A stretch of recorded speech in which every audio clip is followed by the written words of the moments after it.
नमस्कार आप समस्त को जिज्ञासा चैनल को बहुत बहुत स्वागत। आज यही वीडियो रे स्कूल एवं कॉलेज पिला मानक पई एक सुंदर रचना जानिबा। रचनाटर नाम हेउछि मानव सेवा ही माधव सेवा। तेबे आसंतु आरंभ करिबा आज रही रचनाटी।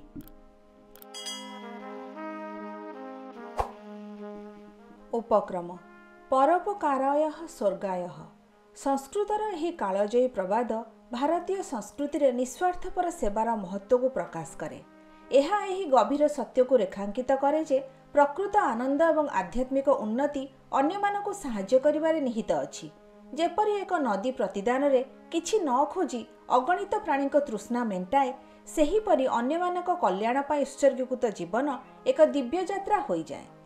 दयालु कार्य जेते छोट हेउना काहेकि ताहा आनंदर बीज बुणे। वर्णना मानवता प्रति सेवा अगणित उपाय प्रकाशित हुए। क्षुधार्त को खाद्य देवा, अवहेलित को शिक्षा देवा, रोगी जत्न नेबा किबा दुखी मानक शुणिबा पाई कर्णपात करिबा। दयालु कार्य जेते छोट हेउ बहु दूर को व्यापी सकारात्मकतार लहरी सृष्टि करे। एक विश्व कल्पना करंतु जेउठारे समस्ते अन्य को साहाय्य करिबा पाई हाथ बढ़ाइबे। यह प्रकृति पृथ्वी रे स्वर्ग को प्रतिफलित करिवो। अधिकंतु अन्यर सेवा करिबा आत्मा को पवित्र करे। यह आमको स्वार्थपर इच्छार मुक्त करे एवं आभ्यंतरीण शांति एवं आनंद आनी थाए, जहाँ भौतिक संपत्ति केबे प्रदान करि परिबो नाही। जेपरि भगवत गीतारे कुहा जाइछि, सेवा परमो धर्म। सेवा हेउछि सर्वोच्च कर्तव्य। जेतेबेले आमे प्रतिदान रे किछि आशा न करी अन्य मानकु साहाय्य करू, आमे एक उच्च उद्देश्य सहित संयोग करू, आमर आत्मा को सांसारिकता ठारू अधिक उच्च करी। पुराण एवं इतिहास रे मानव सेवा।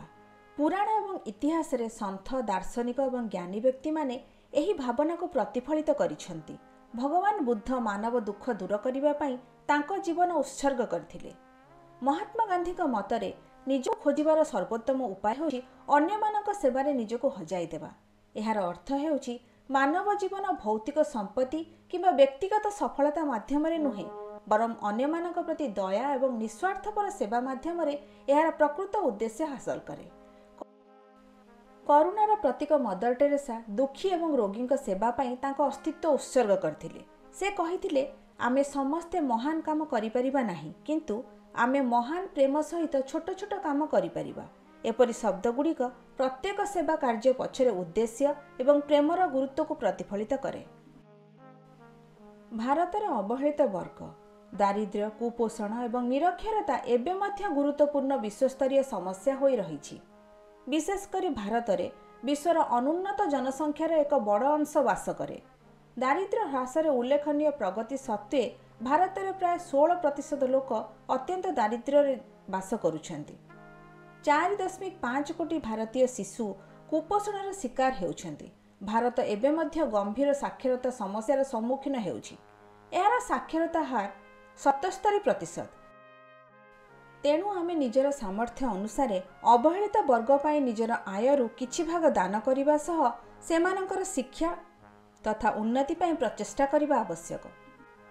निस्वार्थपर सेवा मनोभाव। यह अत्यंत गुरुत्वपूर्ण जे सेवा सच्चोटता एवं नम्रता सहित कराजिबा उचित। प्रकृत सेवा निस्वार्थपर, यह स्वीकृति किंबा पुरस्कार खोजे नहीं, बरं प्रकृत सहानुभूतिर उत्पन्न हुए। एपरि निस्वार्थपरता केवल साहाय्य पाइथिबा लोकंक जीवन को नुहे, बरं सहायकर हृदय को मध्य परिवर्तन करे। साहाय्य पाइथिबा व्यक्तिंक आखिरे प्रतिफलित आनंद हेउछि एक नीरव प्रार्थना, एक आशीर्वाद जहाकु शब्द गुड़िक धरिबारे विफल हुए। उपसंहार। कालजयी प्रवाद मानव सेवा हेउछि माधव सेवा एही गभीर सत्य को रेखांकित करे जे मानव जाति पई सेवा हेउछि ईश्वरंक प्रति भक्तिर पवित्र प्रकाश। ईश्वर दूर स्वर्ग रे वास करंती नाही, बरं एही पृथ्वी रे विचरण करथुवा लोकमानक हृदय रे वास करंती। मानवतार सेवा करी आमे प्रत्येक जीवंत आत्मारे थिबा दिव्य सार को सम्मान करू। एहा जाति धर्म एवं सीमा अतिक्रम करी मानवता को प्रेम एवं करुणार बंधन रे एकत्रित करथाए। स्वामी विवेकानंद यथार्थ भाव कहिथिले, जेउ माने अन्य मानक पाई बंचंती केवल सेमाने ही बंचंती, बाकी माने जीवित अपेक्षा अधिक मृत। तेणु आसंतु सेवा को आमर मार्गदर्शक आलोक भाव ग्रहण करी अर्थपूर्ण भाव बंचिबा को चेष्टा करिबा। अन्य मुहरे हस फुटाई निज जीवनर आनंद नेबा। फ्रेंड्स, वीडियोटी किपरि लागिला आपण निश्चय कमेंट बॉक्स रे कमेंट करी जणाइबे। वीडियो को लाइक एवं शेयर करंतु, चैनल को सब्सक्राइब करंतु। आपण मानक सपोर्ट पाए बहुत बहुत धन्यवाद।